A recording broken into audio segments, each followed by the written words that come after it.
So it's not socialism. This is capitalism. If you give someone $11 billion, who's just building in America, they're not doing something special, they're building in America. And their CEO told the president he didn't need the grant.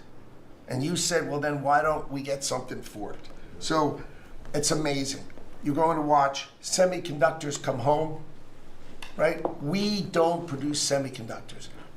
We've got $165 billion for TSMC, but you're going to watch the whole ecosystem come home because Donald Trump is the only president who understands the magnet to make them come home is one word, which used to be your favorite word. Now it's dropped to number 4, which is tariffs. All right, tariffs are going to bring semiconductors home. They are going to empower Bobby to execute MFN. Tariffs are going to be one of those tools that he's going to use to do that. We're going to do it for furniture. We're getting autos. We have steel, aluminum. I mean, it has been a blast, a blast. So 2 more things. The Department of Commerce is going to start issuing its statistics on the blockchain because you are the crypto president, and we are going to put out GDP on the blockchain so people can use the blockchain for data distribution, and then we're going to make that available to the entire government so all of you can do it. We're just ironing out all the details so we can do it. Patents. We have given tens, if not hundreds of billions of dollars to universities for them to do research, and they invent things. And you know who owns those patents? The universities. So we are going to make a deal with them all, which is if we give them the money, don't you think it's fair that the United States of America and the taxpayers who funded it get a piece of that, right? So we wrote a letter to Harvard, so Linda and I working together. I mean, it's so much fun to work with everybody here. I mean, we just have a blast, you know, because Linda's hitting Harvard and she says, what can we do? And now we send them a patent letter and we'll hit them again. So we're having fun together. This is the greatest cabinet working for the greatest president, and I just want to say thank you. I'm having the time of my life working for you, Mr. President. Thank you. That was very well stated, wasn't it? Some things people don't think of too much. Thank you very much. Great job. Pete? Sure. Well, amen to what Howard said. And I would just say, heading into Labor Day from the American military, sir, we happen to be the largest employer in America. We like to think we have a different form of employees. Yeah. Who need to be the toughest and the strongest and the most well-trained and the most lethal. And under the previous administration, and for decades, frankly, it was social justice, it was political correctness, it was divisive ideologies seeping into the ranks and changing how well we do our job. No more. Now it is only merit-based, gender-neutral, colorblind. The best of the best from the top to the bottom. That's our expectation.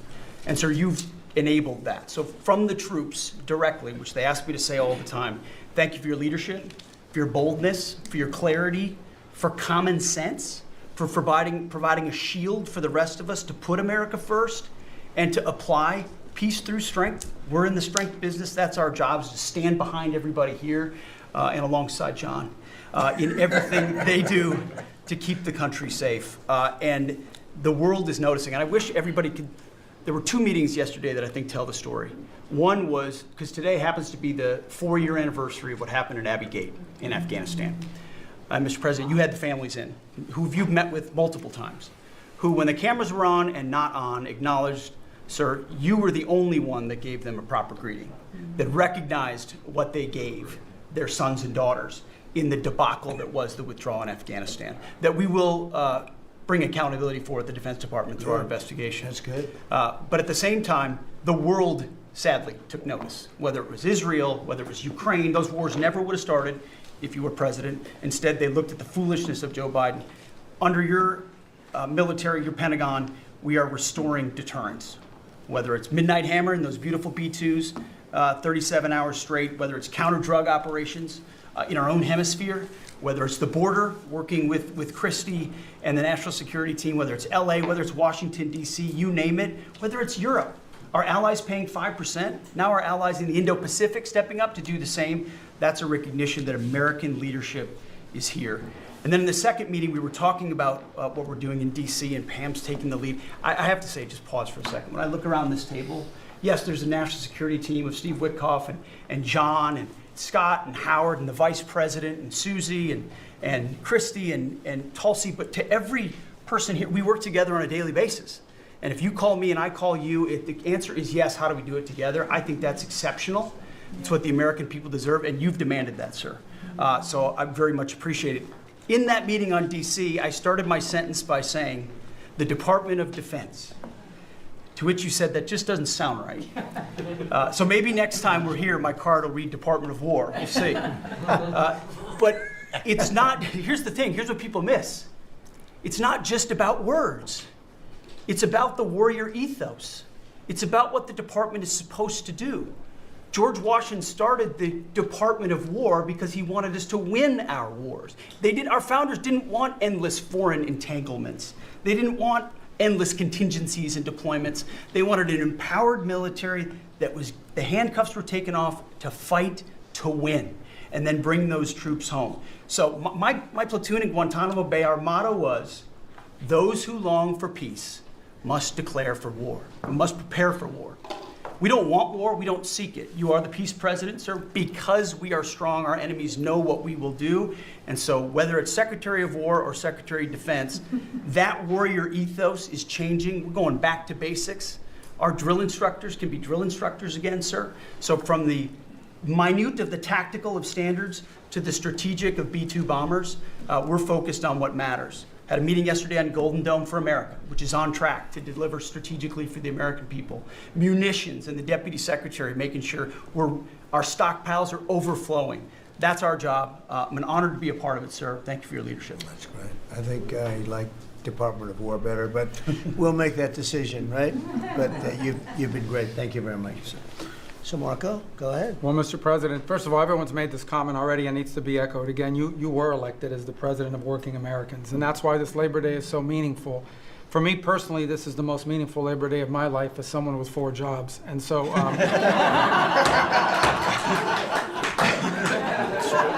it's true. And but on the point of, you made it very clear from the outset, even in foreign policy, everything we did has to be pro-American. It has to make America stronger or safer or more prosperous. And there's just a few things I want to touch through because it involves your team under your leadership making it happen. The first is, for the first time in the modern era, we are truly on offense against organized cartels that are pumping poison, killer poison, into our cities. And that's a team effort. It's Christie's team, it's Pete's team, it's Pam's team, and obviously it's under your leadership. And by the way, we're getting incredible economic international cooperation. Countries just in the last week, Ecuador, Paraguay, Guyana, Trinidad, today Argentina, all joining us or trying to be helpful in advancing this. And this just, one thing is we're going to stop drugs from coming in and we're having record seizures, but another thing is to build an international coalition against the scourge on the international stage. The second is mass migration, illegal mass migration, which is dangerous for the country but harmful for American workers. What's happening on the border is essential, but it's not just what's happening on the border. And again, Christy and her team have been essential in this. We have countries all over the world that are actually helping us, whether it's through safe third country agreements, whether through its stopping the migration flow from coming here in the first place. Incredible international cooperation. You've redefined our border. It's no longer just our physical border. We are doing things ahead of time to prevent this from happening and getting cooperations from countries that we've never seen before. And last, I would say, and Steve touched upon this, who, by the way, is doing a phenomenal job.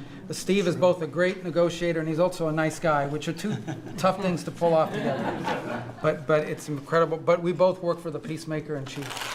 Think about it, how fortunate we are as Americans to have a president who's made peace a priority. And just since the last time we've met, there was a war going on in Cambodia and Thailand.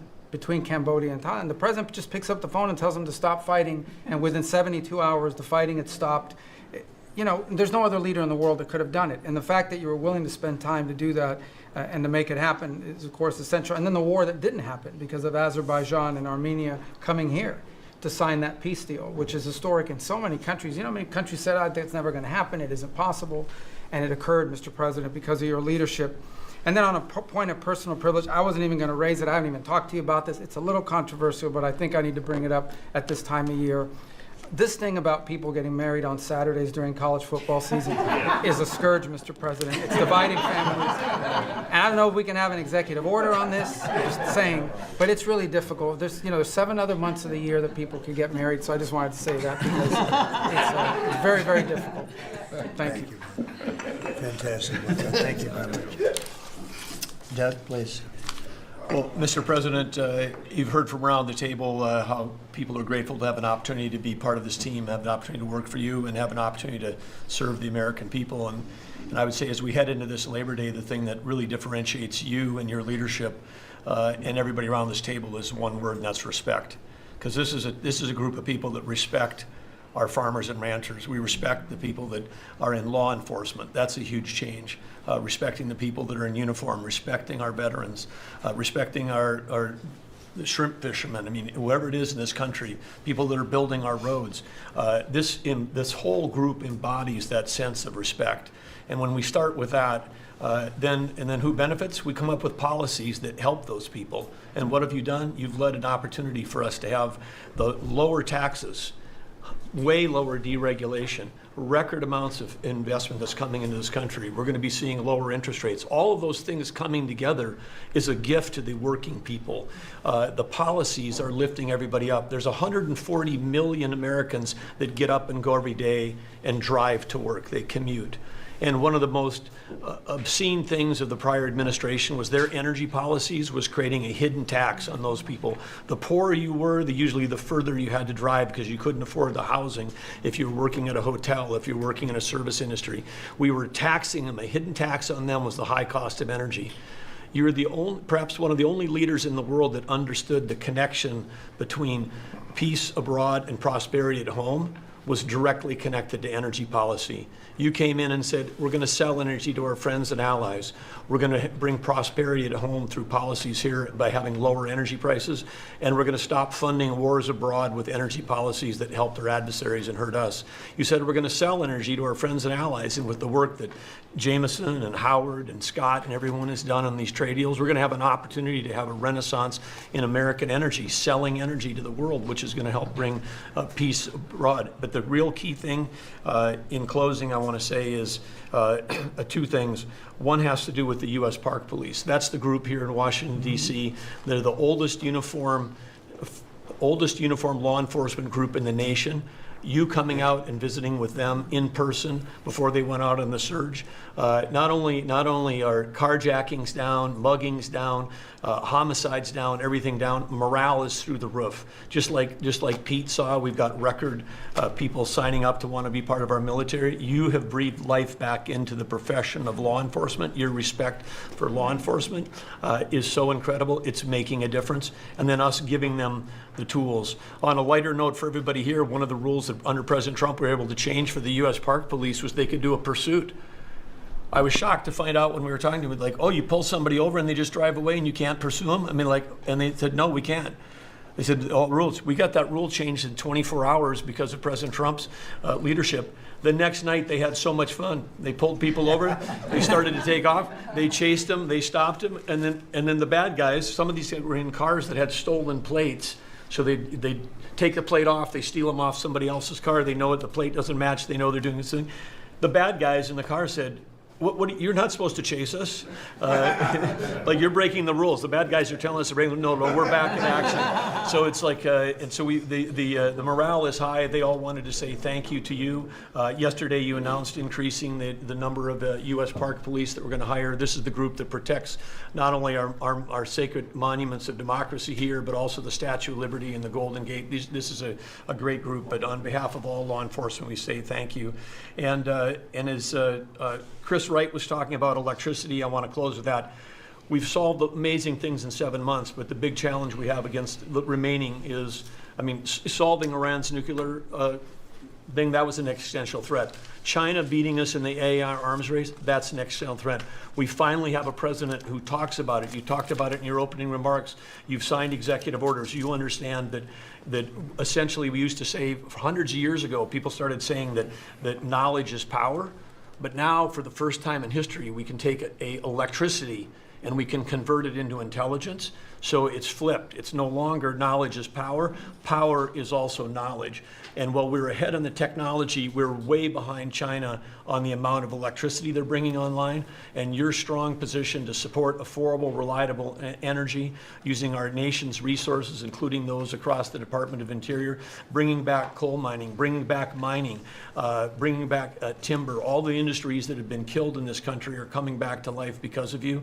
And with your leadership, we have a chance to not only win the AI arms race, but actually dominate it the way we're dominating in other things. So thank you, Mr. President. Thank you very much. And we're leading that race right now by a lot. And we're going to keep the electricity coming. You know, in China, they do it very quickly. They have one person that says, do it, and that's it. But essentially, we have one person that says, do it. And we've given that order, and the job they've done has been amazing. And I want to thank again, Lee, what you're doing in that regard is so important. And the rapidity, just as fast as them, because it's a question of a week versus a day, and that's not going to make the difference. But you've done fantastically, and Doug and Chris, amazing job. So we've done this for a little while now. I don't think you've ever seen anything like it, and you know, I think Sean was right.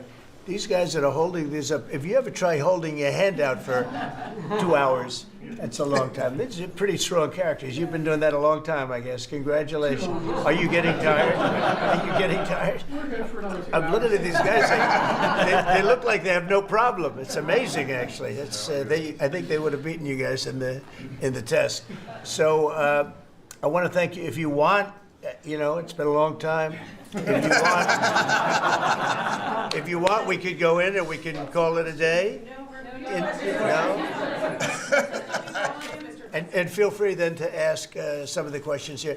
Look, I believe in very open, you know, we want to be open, above board. We want to be honest with the media. I wish the media was totally honest with us, but I think they're getting better, to be honest with you. And so we'll see. But if you want to take a few questions, you really want to. On a serious note, when it comes to Fed Governor Lisa Cook, her lawyer has said that they're going to be filing a lawsuit challenging this legal action. What is your response? Are you prepared for a legal fight? And then a little bit Oh, more sure, always. You always have legal fights. Look, I had a legal fight that went on for years with crooked people, with very horrible people, people that have been found out now between John Ratcliffe and Tulsi and Pam. And I mean, the things that we found out, of course, it's a very, very sad group of people. But no, she seems to have had an infraction, and she can't have an infraction, and especially that infraction, because she's in charge of, if you think about it, mortgages, and we need people that are 100% above board, and it doesn't seem like she was. Yeah, please. Mr. President, first, I would love to ask you a serious question, but I have to tell you the biggest pop culture news of the year broke while we were in this cabinet meeting. Travis Kelce and Taylor Swift are engaged, and the world wants your reaction, sir. Well, I wish him a lot of luck. No, I think I think he's a great player. I think he's a great guy, and I think that she's a terrific person. So I wish them a lot of luck. On a serious note, Mr. President, in May, Secretary Rubio said that they were aggressively removing visas of Chinese students. Yesterday, you said you wanted to allow 600,000 Chinese students to study in the United States. Could you and the Secretary clarify what is the policy on Chinese students in the United States? Well, we think we're getting along very well with China. And I'm getting along very well with President Xi. I think it's very insulting to say students can't come here, because they'll go out, they'll start building schools, and they'll be able to survive it. But I like that their students come here. I like that other countries' students come here. And you know what would happen if they didn't? Our college system would go to hell very quickly. You'd have, and it wouldn't be the top colleges. It would be colleges that struggle on the bottom.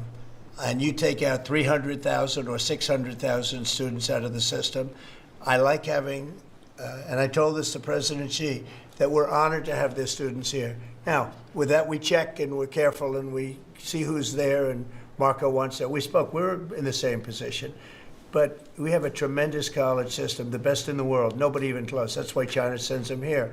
And you can call it an industry if you want, but you're talking about millions of people.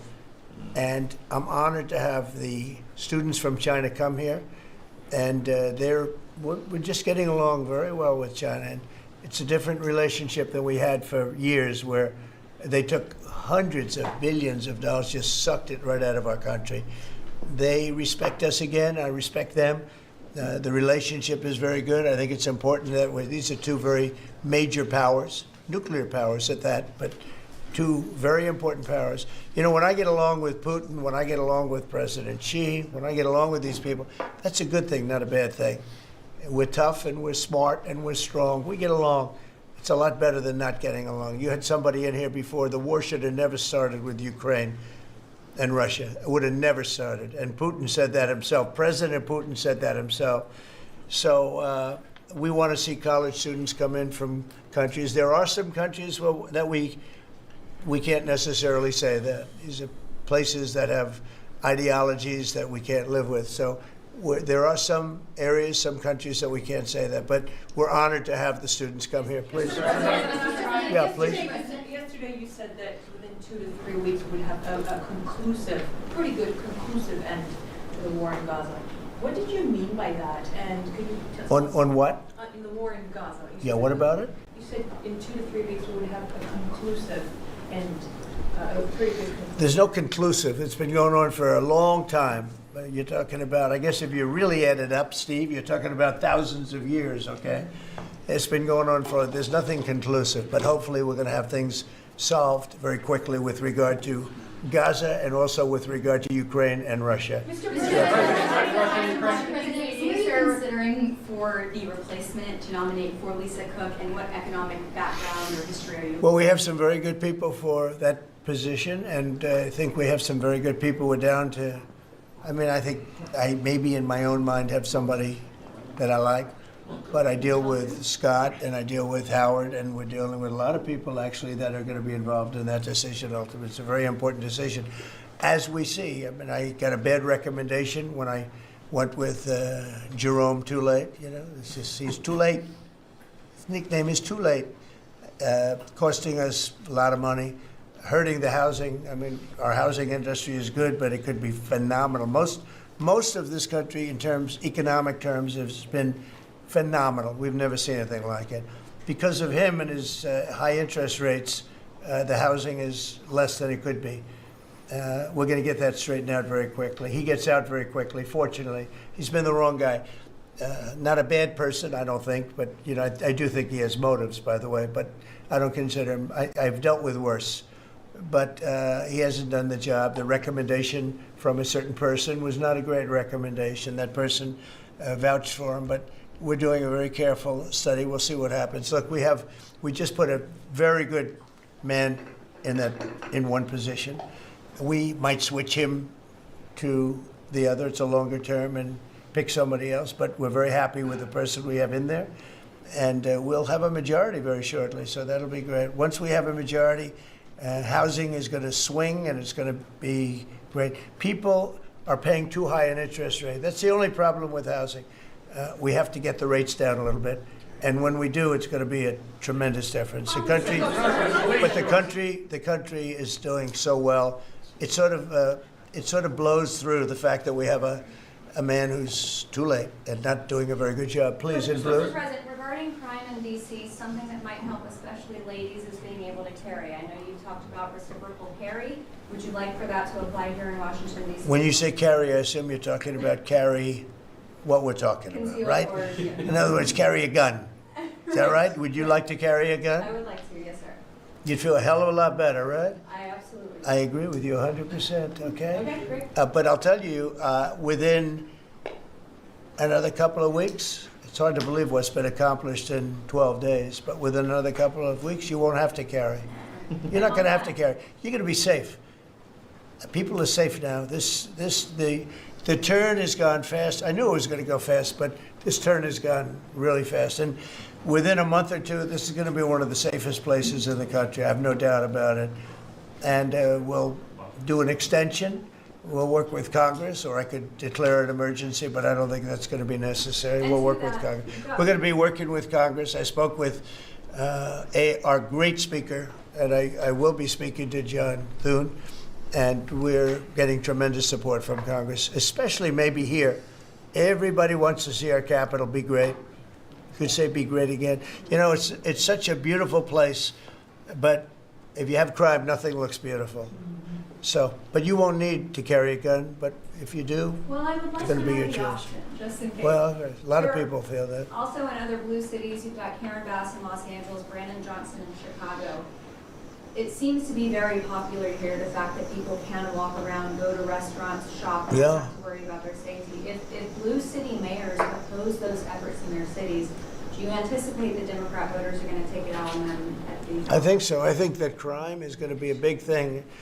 And we are the party, the Republicans are the party that wants to stop crime. We're against crime. The Democrats like crime. I don't know why. I mean, we talk about common sense. I think I got elected on talking about common sense. The border, we have to have a wall. We don't want transgender for everybody. We don't, as I said before, we don't want to have men playing in women's sports. I mean, you see the difference. Weightlifting. Take a look at weightlifting. Take a look at long distance running, where a runner came in 5 hours and 14 minutes ahead of another runner, both champions. One male, one female. It's not fair. It's demeaning to women. It's so bad. But they have another one, and I think this is the beauty of them all: crime. They're against crime prevention. You can't do that. You can't do that. And I think to myself, I say, is there some game? You know, they're smart people. Is there anybody that could cheat like that in elections is smart, okay? And there's never been in history anybody that could cheat like that. They're smart. They're brilliant in many ways. I say, is there some trick to this? When they say, Trump is in Washington, D.C., stopping crime. He's a dictator. And people are being mugged like your brilliant associate here. I don't know how you're alive. I mean, based on that story, you got very lucky. He didn't just go, all he had to do is this, right? And, you know, it's pretty amazing. So we have something. I think we have two things. I think what Bobby was talking about with respect to drug prices is unbeatable. Nobody else could have done it but us. And I think that crime. I think crime will be the big subject of the midterms and will be the big subject of the next election. Think of it. They are, instead of saying, Trump's right about crime, it's really bad in Chicago. You have a guy in Illinois, the governor of Illinois, saying that crime has been much better in Chicago recently, and Trump is a dictator. And most people say, if you call him a dictator, if he stops crime, he can be whatever he wants. I'm not a dictator, by the way, but he can be whatever he wants. I think it's going to be a big subject for the midterms, and I think the Republicans are going to do really well. They called it a trap. This Democrat consultant, they said, he's put him in a trap again, because these are all traps. You know, 80-20, but they're not 80-20. They're almost 100-0, all these issues. But I would say that crime is stronger than men playing in women's sports. I think it's stronger than transgender for everybody. You know, it's transgender for everybody, according to them. It's stronger. Of course, this is the cause of it, open borders. Open borders gave us a lot of this crime. So, you know, so they're sort of on an equal footing, I guess. But crime is going to be a very big subject. And you know what he should do if he was smart? Illinois or New York, if they want, or Gavin Newsom, they should call me and they should say, you know, we've got a problem. You know, we could solve with this team different players, but work the same way, because you'd leave them here. You don't want to take them out and let it go to hell. Everybody's so happy in Washington. I bet you walked over here today and you had no fear. Nobody has any fear anymore for the last 12 days. But if they, it would be so smart. Gavin Newsom called me up, say, you know what, we have a big problem. We have the Olympics coming up. We want to do well. We have tremendous problems on crime and other things, and would love some help. Chicago in particular, maybe right now. I mean, it's a disaster. It's a disaster. We could solve their problem in, it's bigger than this, let's say 2 months, okay? Working with their police. I know their police very well. I have a big project in Chicago. I was so proud of it. It's the best site in Chicago. I got it. Nobody else got it. I was happy as hell. That was when I was a real estate guy, and I got it. The Sun Times site, they call it. And I built the building. It's a great building. And I'm so embarrassed when I see the kind of crime stats coming out there. So embarrassed. And if I were a governor, a Democrat governor, or mayor, or anybody having to do, I'd call up President Trump. I'd say, President Trump, we need your help. We saw what you've done in D.C. in a period of 12 days. This is 12 days. We haven't even started. This is going to be so safe. It's going to be the safest place on earth.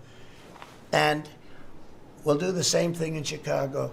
But I'd like to be asked, as opposed to just going in and doing it. Because, you know, when you go in and do it, then they start screaming, oh, he shouldn't be here. We don't need him. We're doing so well. And then the better we do, they take credit for it. So it's really pretty unfair. Yes, go ahead. Crime, for a lot of victims like myself, a big concern is long-term sustainability. Can you share with the American public about your plan in ensuring that DC is safe in the long term? Longer term, yeah. Well, it's a great question. Number one, we want to stay there for longer than 30 days, as you know. We have an absolute mandate, and I can extend it, but I'd rather not have to declare a national emergency because by that time, I mean, right now there's not an emergency. We've done, as you sort of said yourself, it feels like a different world. We've got under arrest and prosecution, and we've thrown out, taken some, and we're in the process of taking hundreds out of our country that shouldn't be here. And these are hardcore professional criminals. They were born to be criminals, in my opinion, but they're seriously bad people. Murderers, drug dealers, you know them all. You see them all as you walk beautifully to work, and every once in a while somebody puts a gun to your head, because that's what happened in your case. We're getting a lot of them out of the country. We're putting a lot of them in prison because we're afraid to bring them out of the country. They could come back. You know, as good as we're doing, they could come back. We don't want them back. And that's going to solve a lot of it. We also think there should be a presence here for long enough. We should also work with our police department because you have very good police here. Very good. We're working very well with them, by the way. And we have to work together for a while. We have some people that are very tough and very strong. Working with the police, they're going to be able to handle it. And you know what? If it gets a little bit bad, just a little bit, I'll bring them back in and we'll straighten it out and we'll make it perfect. You're going to be so safe in the city. And you're going to have the city beautified. We're going to be giving out, we're working with Clark, as you know, construction. They're the biggest. They're working with me also. We're building a beautiful ballroom for the White House. They've been after it for 150 years, employs a lot of people. It's going to be as beautiful a ballroom as has ever been built. And Clark is the big builder in this city. They've done, I guess, a majority of the good work, the big work. And we're working with them on the beautification, the fixing up of the roads, the fixing up of the medians, between the roads so cars don't wrap into each other. They wrap into, I have one piece sitting on the ground for weeks. This was a year ago when I had to come in, unfortunately, for fake court cases, and I looked at the condition. We have it fixed up a lot right now. You know, the tents are removed and a lot of things have taken place. But I'd come into this city and I'd say, boy, does it look bad. The filth on the roads, the medians were broken and always laying down and nobody would fix them and all of that. Well, we're going to have new medians. We're going to have a nice topping put on the road. We're not going to rip the roads apart and start a construction project that lasts for 2.5 years as they rebuild the road, which they don't have to do. And we're going to have this place so beautiful. That's going to be a part of it. Now, the biggest part is crime, but it's also a part, you know, when you see a dirty city, it's like I told, I don't know, it became the #1 thing viral. I said my father is a smart guy, he's a great guy, he's a loving, wonderful father, but he could be a little on the tough side. He told me that, son, when you walk into a restaurant and you see a dirty, filthy door going into the restaurant, don't go there because the kitchen's dirty also. When they see a dirty Capitol, the rest of the world, they lose a lot of respect for our country. This Capitol is going to be so beautiful. We're going to have new poles, new lights, new fences. It's stuff that, when you add it up, it's money, but it's peanuts compared to what we're talking about. And we're also going to have great safety. Mr. President, I wanted to ask you on crime and also a question on foreign policy that maybe other officials can weigh into.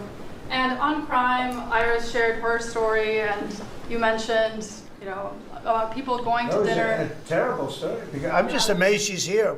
When the gun is, Pam, when the gun is put to the head, did they ever capture these people, by the way? I kept calling, but I haven't heard back about this guy. It'd be really great if you could maybe give the information. She's very good at capturing people, you know? She's very good. If you could give that information to Pam, would be great. Would you do that? Yes, All we'll right. do. Thank Wouldn't you so you'd much. love to see them? I would assume you'd like to see them captured. For sure. You can't. You Been just waiting can't. for years. Yeah, take a good look at that. So, Go ahead. So just go a ahead. just a few weeks ago, I was out to dinner with my husband, and then, we're taking the metro back, and then we get attacked on the metro. They're throwing things, some teenagers, like throwing liquid at us. Oh, they're throwing things. They throw. How about where they chop down the granite curbs and the concrete curbs? But the granite curbs so expensive. Those granite curbs, nobody uses them because they're so expensive. And you see a guy chopping them and handing out big chunks of them like a brick, because they couldn't get in because people were stopping them from walking out. A little bit unusual when you're walking with a bag of bricks. Generally speaking, Sean, that's not a good sign. Right? That's not a good sign. But they now come in with hammers. They can disguise a hammer, and they start pounding the concrete and the granite, and they hand out chunks. And those people take those chunks and start throwing them at cops, or they stand on the top of bridges and they drop them down into the windshield of your car, and you get killed running into a light pole. It's those days are over. I wanted to ask you, Governor Hochul, Kathy Hochul, said that she spoke to you on the phone, and you said you might send National Guard troops to New York. You mentioned that. So will you? I'd love to do it. If she'd like, I get along with Kathy. If she'd like to do that, I would do it. See, look, New York has difficulty like other, and I don't want to make this I want to make this like friendly, but the places we're talking about happen to be virtually all Democrat run. Now, take a look at your 25 places that are most troubled.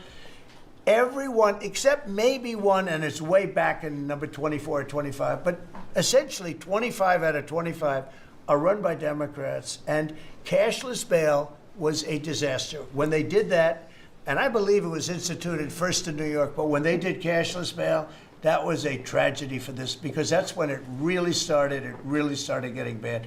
When somebody kills somebody, you don't say you can come out, you don't have to put up anything. You put that person in jail, and you find out whether or not it's true, but you don't give cashless bail with a promise to come back in a couple of months, we'll start talking to you. Because they go out and they kill other people, and you can't do that. The cashless bail has been, it's just a woke thing. It's got to stop. You see that, Christy, better than anybody. It's got to stop. It causes unbelievable, and we're doing that. We're stopping it in D.C. I would love to have the governor of Illinois call me and say, look, we have a problem in Chicago. We will stop that problem in Chicago in 2 months, maybe less, 2 months. We'll stop it. These are tough cookies we have working for us. These are tough cookies. These are not politically correct soldiers that I won't go into definitions of what that means, but these are not politically correct soldiers. These are rough guys. I watched it last night. I see it. I saw them the other day when we went down and we spent some time together with them. These are tough cookies. These are not people that you're going to laugh at and spit in their face and they're not going to do anything about it.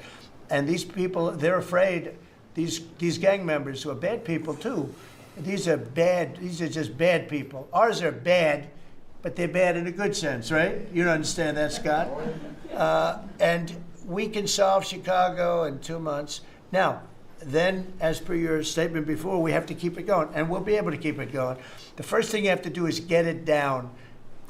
We are very close to being in that position in D.C., and within a month, we will be, within a month from when we started, which is quicker than I thought. You're going to feel very, very safe. I think you feel very safe right now. But I would love it to have these governors, mayors call me and say, we'd like to invite you into our community because we have a problem and you can handle the problem and we can't. One other thing, sanctuary cities, they should be terminated. They're sanctuary for criminals. They're safety and security for criminals. They are very, very bad. And all of these places have big sanctuary cities, and all they're doing is protecting criminals. Okay. About Lisa Cook. You have spoken out very strongly for a long time about what you see as the weaponization of government. Yeah. Is your administration weaponizing No. government by digging into the mortgage records of officials you don't like? No, they're public. I mean, you can find out those records. You can go check out the records yourself. And you should be doing that job, actually. You wouldn't do that because that's not the kind of reporter you are. But you should be doing that job. I shouldn't have to be doing it. If you did your job properly, we wouldn't have problems like Lisa Cook. Go ahead. You were going to say something? So would you be Go. trying to fire Blue? Lisa Cook if she had voted to lower interest rates? On national Please. security. I think we have to have and lower interest rates, yes. A follow-up question for you and Madam Attorney General on national security. We've heard from Stephen Miller yesterday in the Oval Office that there are street criminals here in D.C. who are actually found to be doing business with transnational criminal cartels overseas. And we know who they are, and we know who they're doing business with. And we're arresting the people, very strongly arresting, and we're keeping them there because, you know, your laws here make it very difficult. And one of the other laws we're trying to get done, because you have 14-year-old kids that are just as tough as a 25-year-old kid, just as dangerous, and they carry the same gun. And we have to make a provision where they're treated like older people, because these are seriously tough, bad. They're children, but they're criminals, and they're really bad criminals. And they're used by older people because they never get charged because you can't do anything to them.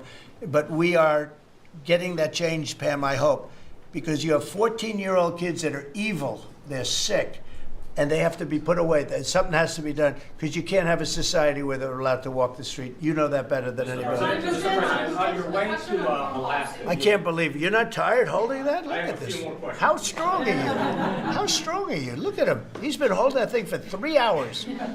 You're a good fisherman. Well, I can give that a shot. Go ahead. On the way to Alaska, you had mentioned that there would be severe consequences if Vladimir Putin did not agree to a ceasefire. Yeah. After that summit that was rolled back, given the negotiations, is he back on the clock now? I want to see that deal end. It's very, very serious what I have in mind if I have to do it, but I want to see it end.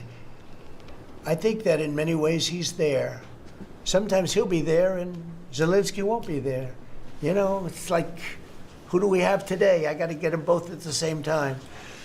But I want to have it end. We have economic sanctions. I'm talking about economic, because we're not going to get into a world war. I'll tell you what, in my opinion, if I didn't win this race, Ukraine could have ended up in a world war. We're not going to end up in a world war anymore, but it would have ended up possibly in a world war. That would have been they were ready to trot. But just like India and Pakistan, we're going to end up in a nuclear war if I didn't stop them. You know, it's sort of strange. I saw they were fighting. Then I saw 7 jets were shot down. I said, that's not good. That's a lot of jets, you know. $150 million planes were shot down. A lot of them. 7, maybe more than that. They didn't even report the real number. And I'm talking to a very terrific man, Modi of India. And I say, what's going on with you in Pakistan?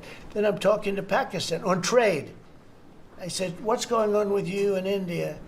And the hatred was tremendous. Now, this has been going on for a hell of a long time, like sometimes with different names for hundreds of years.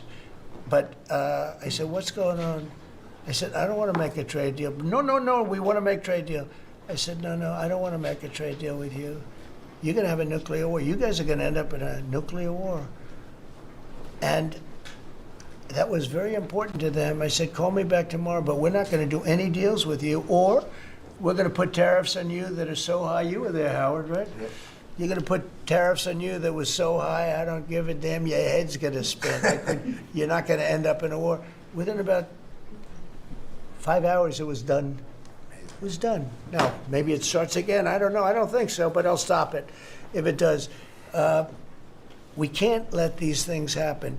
The Russia-Ukraine situation, last week, 7,012 soldiers, 7,012 soldiers died. They were Russian, they were Ukrainian, they weren't American, so a lot of people would say, what do you care? They're not American. I care. They're 12,000 over the last couple of weeks, over 12,000 people died in like in 2 weeks. You know, we're talking about crime where somebody's killed here or somebody. Think of it. You have your son leaving Russia, leaving Ukraine, their little house, wherever they live with their parents. They're waving goodbye, just like our parents would wave goodbye. And they're waving goodbye, son. And then a week later, his head's blown off in a stupid war by a drone, a whole new form of military problem. So, no, I'd like it to stop. I want to get it to stop. And it will not be a world war, but it'll be an economic war. And an economic war is going to be bad. And it's going to be bad for Russia, and I don't want that. Now, I have to also see, because not everybody, you know, Zelenskyy is not exactly innocent either, okay? You know, it takes two people to tango. And I say it all the time. You got to get them together. I get along with Zelenskyy now, but we have a much different relationship because now we're not paying any money to Ukraine. You know, stop that. We're paying money to ourselves. What's happening is NATO is buying all of the equipment and paying in full. But even with that, forget about that. I want to get it stopped because it's a lot of lives that are being lost. Every week it's 7,000, 5,000, 6,000. I get the reports and I see battlefields. I'd rather not see them. And you know, you read about Gettysburg. You read about Gettysburg and you see, you know, those 600,000 people, but in that war in particular was really bad, like 150,000 or something, just dead body. I'm seeing the same. I see pictures. I see satellite pictures of heads over here, arms over here, legs over here. And this is like a modern age. It's no different than the worst wars that I've ever seen. And if I can stop it because I have a certain power or a certain relationship, I had a very good relationship with President Putin. Very, very good. That's a positive thing again. And I think I'm probably the only, Steve Witkoff would tell you I'm the only one that can solve it. I don't know, he's told me that a few times, unless he was saying that just to build up my ego, but it's not really. I have no ego when it comes to this stuff. I just want to see it stop. Thousands of young people, mostly young people, are dying every single week. If I can save that by doing sanctions or by just being me, or by using a very strong tariff system, that's very costly to Russia or Ukraine or whoever we have, you know. But I stopped 7 wars, and 3 of those wars were going on for more than 30 years. You know, if you look at Congo, if you look at, just look at any of them, almost all of them were going on for an extended period of time. Now, interestingly, one had just started. It was 2 days old, and you know that one. And we did that one when we were in Scotland negotiating. It was 2 days, but there were 2,000 dead bodies laying on the border, and I got that one stopped too. And I'm very honored by that, but I still, the one that I thought would be the easiest is turning out to be the hardest. That's President Putin and President Zelenskyy, but I think I'll get it done. Why do you think that is? Why is it harder than you thought it would be? You never know. It's war. Can you stop the family? With war, you never know, right? War's very tricky, very horrible. But with war, you never know. Things change. People go into war, think they're going to win the war, and then they get their asses kicked. And they lose their country, and they lose millions of lives. Nobody goes into a war thinking they're going to lose. They go in. I'm sure that Ukraine thought they were going to win. It's going to be, you know, we're going to win. You're going to beat somebody that's 15 times your size. Biden shouldn't have let that happen. Biden shouldn't have. I mean, the man was grossly incompetent. He should have never been there. That would have never happened. But you don't go into a war that's 15 times your size. Do you think Say it. The Fed just put out a statement saying that Lisa Cook has indicated through a personal attorney that she'll promptly challenge this action in court, seek a judicial decision that would confirm her ability to continue. That's all right, whatever it It is. says the Fed will abide by any court decision. Thank you very much for reading abide that. by a court decision. I abide by the court, yeah. I abide by the court. Yes, please. That's enough. That's enough. Mr. Go ahead. President, what other companies are you thinking about taking stake in? Well, you know, we didn't take a stake in the sense that it was reported. Everyone said, I bought a stake in Intel. No, I got it for free. I said I was with the, is that correct statement? Howard was there. Absolutely correct. Scott knew all about it. They came in, a man was charged with something by a very good person. Senator Cotton made some statements about the gentleman that was running Intel. When he came in, and I said some rough things about him, I said, I'm not happy with it, and they called, and he was very devastated at what I said. I said he should immediately resign. And he came to see me, and I was very impressed by him, actually. And he made a mistake, or factors happened where something like this could have taken place. In the meantime, his board was staying by him. And I said to him, and it took about, I would say, less than 45 seconds. I said, you know what you should do if you're smart? Give the United States of America 10% of your company. And he looked at me and he said, I'll do that. I said, I just made $11 billion for the United States. And we made the deal. I didn't pay, we didn't write a check. Now, I guess Biden, with his stupid CHIPS Act, handed money to all these people that didn't need any money. It didn't do anything. You know, they're giving billions of dollars to everybody. They all have so much money, and they have more money. But there's no commitment that you had to build. They just took all this money. It's the stupidest thing I've ever seen. See, with tariffs, they have to come in, because if they don't come in, they can't sell into our country. So it's power, and you don't have to give up any money. But I said to him very simply, I'm glad we're straightening this out, because everyone thinks I bought in. No. I said, it would be great, we'd be a great partner for you, and I want to see Intel do well. You know, Intel was a great company, and it can be a great company again. But I said, I think it would be good if we own 10% of your company. He said, I'll make that deal. And it happens to be worth $11 billion. So we made $11 billion for the country, and then I was criticized by some of the fake news media. That's not the American way. Actually, it is the American way. Now, if I can help other countries or do those deals with others, I would do that. I think it's great. It's good. Builds up our balance sheet. Let me tell you, our country is becoming very rich again. You don't see it. When the CBO came out on Friday and said, we just found $4 trillion, and that goes to reduce our deficit, $4 trillion, and it was from the tariffs. Our country is becoming very, very rich again. I hope you get used to it. You know, you're going to have to get used to it. Reducing the deficit, any update on your previous talking about potentially giving Americans a tariff rebate check? Well, we have a lot of money coming in, rebate check for the Americans, and it's coming in at tremendous numbers. Don't forget, I would say, Scott, we probably are talking about right now 50%, maybe even less than that. With all the money you're hearing is coming in, you're talking about, a lot of it hasn't kicked in yet. And when it really kicks in is in 2 years when these plants are built and opened and the money starts pouring in, right? But, there's a concept of making you could call it a dividend, as we would say, making a dividend to the people in this country who have had to suffer through stupid leadership.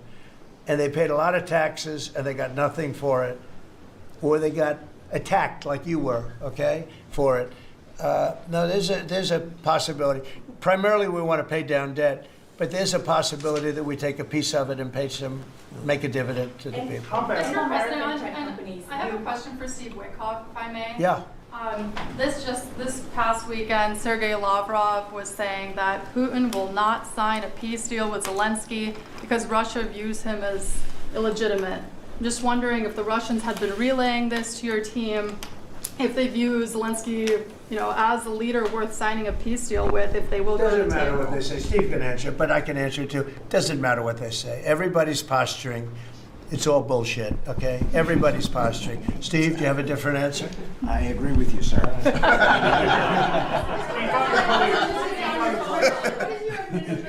the city, there are 500 people short on the police department, Metro Police. In New York City, it's 3,000. In Chicago, it's 1,300. Would they have had to bring in troops from the National Guard if the police departments in this country were fully staffed? Defund the police. How bad did that turn out for America? It's an interesting question. I was surprised when I heard how many police were here. It's not a really big area. And I think they said they're down to 3,200 police or something like that. I said, that's a lot of police. And I was a little bit surprised because to me, that's a big force and it's not a big area, but it is what it is. There's a lot of crime. You have a lot of, don't forget, you have a lot of police that weren't allowed to do their job. When I came in, as you remember, we made tremendous strides in a little conflict that we had going at the time because I allowed our military to make the decision. I said, you can make any decision you want. I gave it to the colonels in the field. I gave it to the captains in the field. You remember that, where everything went through Biden, meaning one of the people, and everything went through Obama before him. Everything went through. They had to make the decision as to whether or not to attack the Taliban. So they'd find 30 people together. They'd call up Washington, and they'd go to a political hack who knew nothing about it. My first night, I got that same call. Like, they called me, and they said, we have I got a call at 3 o'clock in the morning because I listened to their system, and they were calling me, and they were asking me whether or not they could attack a group of people having to do with you-know-what war I'm talking about. And I said, I know nothing about this. Wait a minute. And then I said, who is he? Let me speak to the people calling. They're calling from Afghanistan. And I said, let me speak to the people. I want to speak to them. And it was a colonel. I said, where'd you go to school, Colonel? I went to West Point, sir. Were you a good student? I was, sir. I was a very good student. So you're calling the White House to ask for permission to attack, and by the time you get the answer, how long does it take? Sometimes 2 or 3 weeks. So by the time you get the answer, the people that you want to attack have already left, right? He said, how did you know that, sir? I said, let me ask you, so you're a good student, you went to West Point, and you love the military, right? Yeah. You make the decision. And I gave all those guys that went to all these great schools, and they're all military people, I gave them the right to make their own decision, and we kicked ISIS's ass. Don't forget, ISIS was supposed to be, take 5 years to terminate them, and we had a man named Raisin Kane, who happens to have done the whole thing in Iran. He's a great general, and he's a wonderful guy too, believe it or not, but he's a great soldier. We let them do their work, and we defeated ISIS. We defeated everybody. Every fight that we had militarily that I had, I won. And I let these great soldiers do some make a mistake, I guess. But like this colonel, I'll never forget it. Where did you go to school? I went to West Point, sir. I did ask him a question. I like good students as opposed to bad students. He said, I was a good student, sir. And I said, you do what's necessary. And, you know, I don't want to sound overly vicious, but he wiped out the entire group of very bad people that want to kill us. So you have to let them do their job. In Washington, they're not allowed to do their job, okay? They're not allowed. You have great police. You have great police, but they're not allowed. Hello. Go ahead. On Congress, Mr. President, would you be open to a year-long continuing resolution? I'm always open to whatever is necessary. Look, here's the problem in Congress. You have Democrats that will never vote for anything. I could say that we're going to lower your taxes by 50%. We're going to guarantee you free cities, safe cities. Nobody will ever get touched, molested, beat up, shot in the head. We're going to give you the greatest country ever. We need your vote. And they won't vote. And they do it in unison. The only thing they do good is cheat on elections and unite. You know why they unite? Not because they're good or they're loyal people. They unite because they're afraid. They're afraid of the radical left. And you can't get their vote. So we have a vote coming up at the end of September. And I think we're going to pass it because we have the majority. And I think almost every Republican will vote for an extension. Because no matter what deal you make with these people, look at Schumer. He made a deal a year and a half ago, and after making the deal, he's been almost run out of the party. He's not the same man. He's not the same man. He's finished. He aged 20 years. He's become a Palestinian, by the way. We call him our great Palestinian senator. But Chuck Schumer, and I wrote him a letter. I said, Chuck, that was really great. Thank you very much. And somebody gave the letter to the press, not me. And he was destroyed because they thought I was being sarcastic, and I wasn't. He made a great decision. It kept our country open. That was a positive. But you can count on almost no vote. I mean, I see things. I'll give you an example, crime. So we're going to pass a bill to stop crime. We may not get one Democrat vote, okay? We may not get one. So when you say continuing resolution, I guess so, and it's going to be passed exclusively by Republicans. On farm Mr. President, visas, why do you use you Putin mentioned in in Iowa that Iowa you wanted to see sir? some changes to the H-2A visa Yeah. program for farm workers. Right. You mentioned in Iowa that you want to see changes. Do you want to see that before the fall harvest? Well, I love both groups, and we take care of our farmers, and we also take care of the people that want bad people out of our country. And we're working on something that's going to work really well. We take care of our farmers, but we also have to take care of those people that voted for me because they don't want criminals in our country. And we're working on something where we can take care of both. Mr. President, Are you all set? You all ready? Nice group. Big group. But I want to thank you all for being here as we prepare to celebrate Labor Day, when we honor the incredible hardworking men and women of our country, which is doing very well, I have to tell you.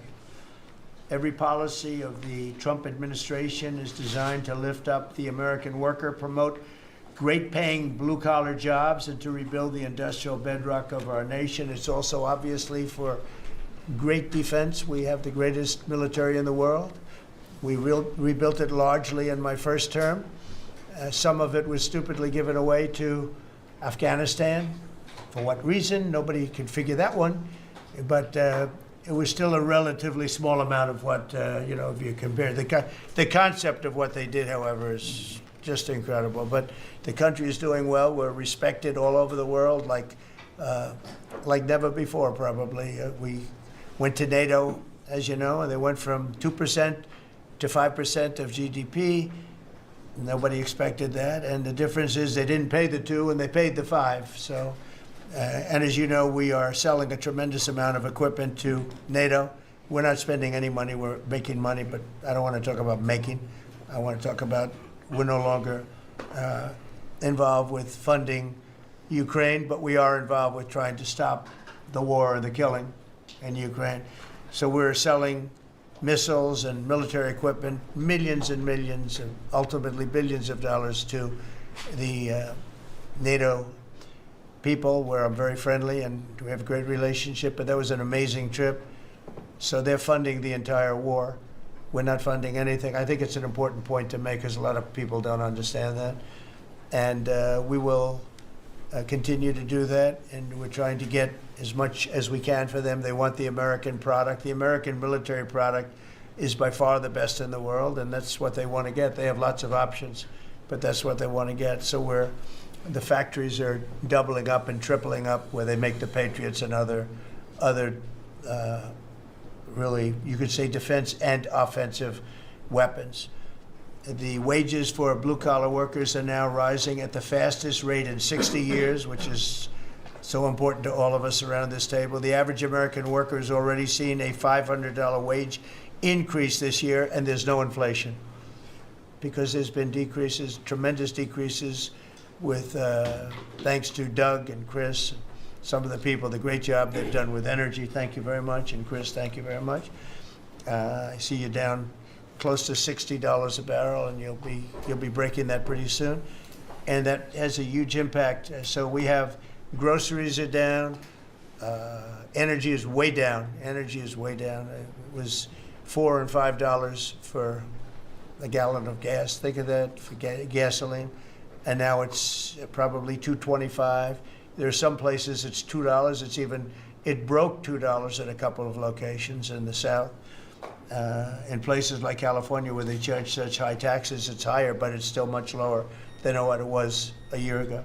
So energy's way down, groceries are way down, eggs are way down. Thank you very much, Madam Secretary. You've done a great job. Appreciate it. When we came in, the eggs were through the roof. They were 4 times higher than they've ever been. And my first question from you people were, what are you going to do with eggs? I said, what's the problem with eggs? That was caused by Biden, or whoever was operating the auto pen actually caused it, I guess, because I don't think he knew too much about eggs. Factories are booming compared to before I took office. Domestic auto production is going to be, it's going to be so thrilling in 2 years when you see the numbers. because they're building plants all over the country. They're all coming in because of tariffs. They don't want to build, they don't want to pay the tariffs. And if they build their plant here, they don't pay the tariffs. And they're pouring into our country, and you know about AI and you know about other, but the auto plants, you know, that's the good old-fashioned stuff that I love. The auto plants are pouring into the United States of America. They're coming from Mexico, they're coming from Canada, and they're coming from Europe, all over Europe. And it's been pretty amazing. So factories are booming. And when they actually open, you know, right now they're booming in terms of construction. This is something given to me by Mark Zuckerberg. And you'll see this is AI now. These are, I never understood. I said, well, you know, because I built shopping centers, and for $50 million, you can build a very nice shopping center. So I never understood when they said 50 billion for a plant. I said, what the hell kind of a plant is that? But when you look at this, you understand why it's 50 billion. So this is one he's building in Louisiana. That's Meta, Facebook, as people understand it to be. But look at that, that's the size of Manhattan. So that's superimposed over the island of Manhattan. It takes up a big part of Manhattan. I think they say 81% of Manhattan. So these are big things, and they're going up. A lot of them are going up now. I don't know that big. Actually, Mark is building 4 of them, and others are building similar places. And when these things open up, I'll tell you what, our country, we're leading China now in AI, substantially leading China. And the reason is because we're letting them build their own electrical facilities. We would need double the energy that if you take all of the electricity that we produce right now in this country, you'd have to multiply it times 2 or maybe 3 times. So 3 times more than we have right now for everything, to operate your toaster and everything else, okay? 3 times more. And the way we are able to succeed, because China goes out and builds these massive plants. They're right now building 58 coal, in this case, almost all coal-fired plants. And coal is back with this country too, by the way. You know, there's a reason they use it, because it's good. It works for them. And we call it clean coal. We don't call it coal. We call it clean, even very clean coal. But we have coal going up. We have nuclear going up. Nuclear is very much in vogue now. It's safe and inexpensive and great. We don't allow windmills. We're not allowing any windmills to go up. I mean, unless there's a legal situation where somebody committed to it a long time ago, we don't allow windmills. And we don't want the solar panels that I was speaking with the secretary about, because they take up, you know, thousands of acres of our farmland. You see these big, ugly patches of black plastic that comes from China. And the solar is, you know, I like solar in some ways, but for firing up your big plants, it doesn't work. It's very unstable, but it really takes up your farm. The farmers are saying, you know, they're building these massive blotches in the middle of the fields all over the country. It's so crazy. It's so crazy. So we're not heavy into that at all. And windmills, we're just not going to allow them. They're ruining our country. They're ruining everyone. If you look at, I hate to mention countries, but you look at the UK, what's happened at UK, they have energy costs have gone through the roof. It's because of wind. They want to do everything, close up the northern parts of the country. They have oil, it's tremendous. And they closed it up, and I tell them, you're my friends, but man, you're going to have a bad awakening very soon. It's going to be very bad. They're ugly, they don't work, they kill your birds, they're bad for the environment. And if you look at them from a house, your house is worth less than 50%. So I'm trying to have people learn about wind real fast, and I think I've done a good job, but not good enough, because some countries are still trying, and they're destroying themselves.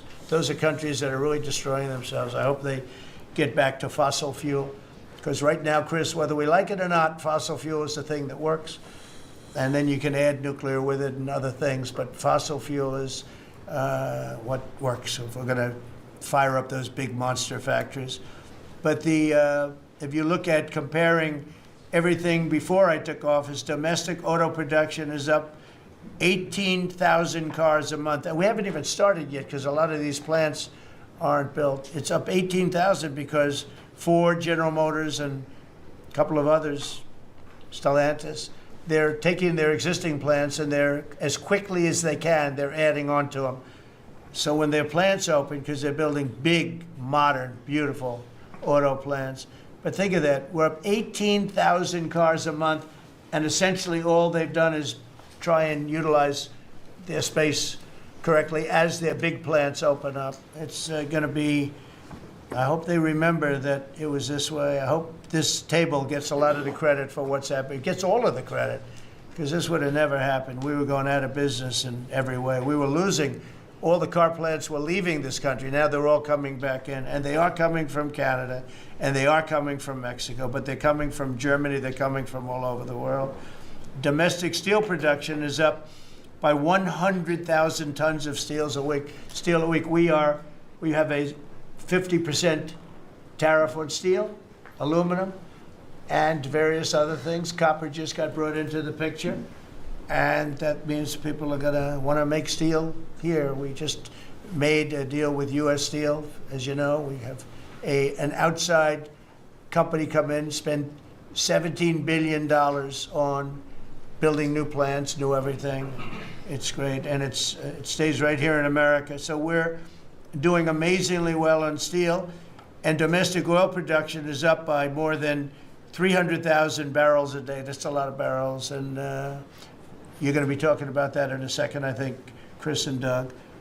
These two people have done a fantastic job, and we have the oil price down to about $62 a barrel. So just so you understand, because a lot of you like to talk about costs and prices, but I watch so much fake information. Product costs are down. Energy is way down. Energy brings things down. You know, with energy, that's what happened with Biden. He stopped our program, and then he went back to it when he realized that it looked like you're going to be paying numbers that nobody's ever seen, like $7 a gallon. You're going to pay $7 a gallon. They were up to $7.5. So then he immediately went back to the Trump plan that they terminated, but it was too late for them. It was too late. They blew it. They had a great thing going. I gave them something great, and they blew it. Since the inauguration, we've created over 500,000 new private jobs, and if you notice, when the numbers come out, government jobs are going down and private jobs are coming up, and that's what really fuels the country. It's easy to hire people and pay them for doing something that maybe is not very productive, but government jobs are down, actually substantially down, and private jobs are way up, and these are the jobs that make money, create a better life. Meanwhile, we've reduced the number of federal bureaucrats by 84,000. So we got rid of 84,000, and I think the job numbers, you're going to see the new job numbers are going to be through the roof because of all of the different businesses that are moving into our country. And not just production businesses, autos and AI, but any business you can think of. In the world of furniture, as an example, North Carolina, I went there many times when I built a lot of hotels and things, and I'd go to North Carolina, I'd buy the greatest, they were the greatest, most talented people. And then China came along and took all of those jobs away. If they would have tariffed them, China wouldn't have taken any of the jobs. But we had presidents that, honestly, and I like some of them, but they didn't know what the hell they were doing from a business standpoint, from running the country. And North Carolina, the most talented woodworkers that you've ever seen. I'd be there and I'd watch them. I'd say, I'd like to have a rail on that chair. Maybe can you fancy it up a little bit? How about this, sir? And it'd hand me a thing. It was like they were artists. They were unbelievable.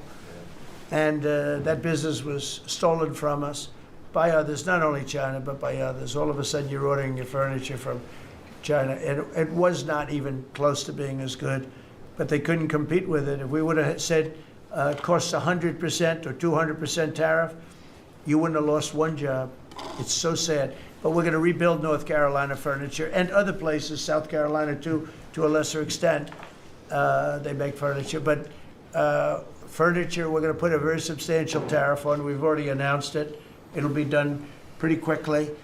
And when that happens, everyone's going to start. I just tell you, North Carolina, go out and start getting the grandchildren and the children, start teaching them, because some of those incredible artists that I knew as young people, they're older people now, but they still have the talent and they have time left, but they're going to be teaching their sons and their daughters and their grandchildren.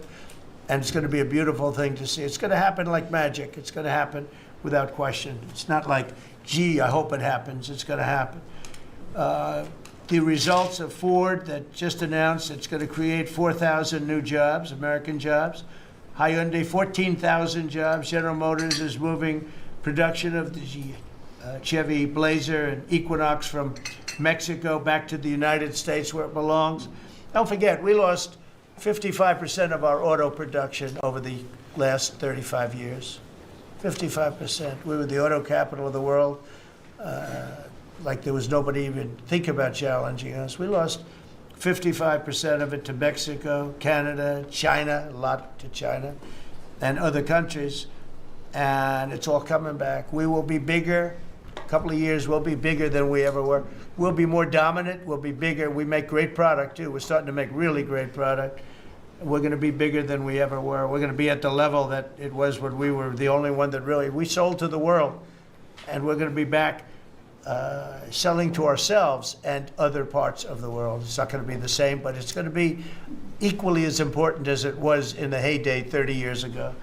But we lost more than 50% of the automaking capacity. In fact, the unions, the auto unions, as you know, the top guy didn't know me, didn't like me, and now he likes me. He says, man, I can't believe what Trump has done. But the auto workers voted for me. They understood better than anybody else. The auto workers, the Teamsters voted for me. Teamsters are great. They all voted for me. No Republican has ever gotten the support of the Teamsters and the auto workers. And now the head of the auto workers, I mean, it's so amazing. I watch them on television there. They can't even believe what happened. And I told them all what was going to happen. We secured new market access for American agricultural exports all over the world. Our secretary is doing a great job. Thank you, Brooke. And we have negotiated historic trade deals with the United Kingdom, China, Indonesia, Vietnam, the Philippines, Japan, South Korea, who was here yesterday, and the European Union. Foreign nations are now paying hundreds of billions of dollars straight into our treasury, and numbers that nobody's ever seen before. As you know, we made trade deals with a lot of countries, and many of those countries, just to be able to sit at the table, are paying us hundreds of billions of dollars. We made a trade deal with the European Union. They were rough on us for a long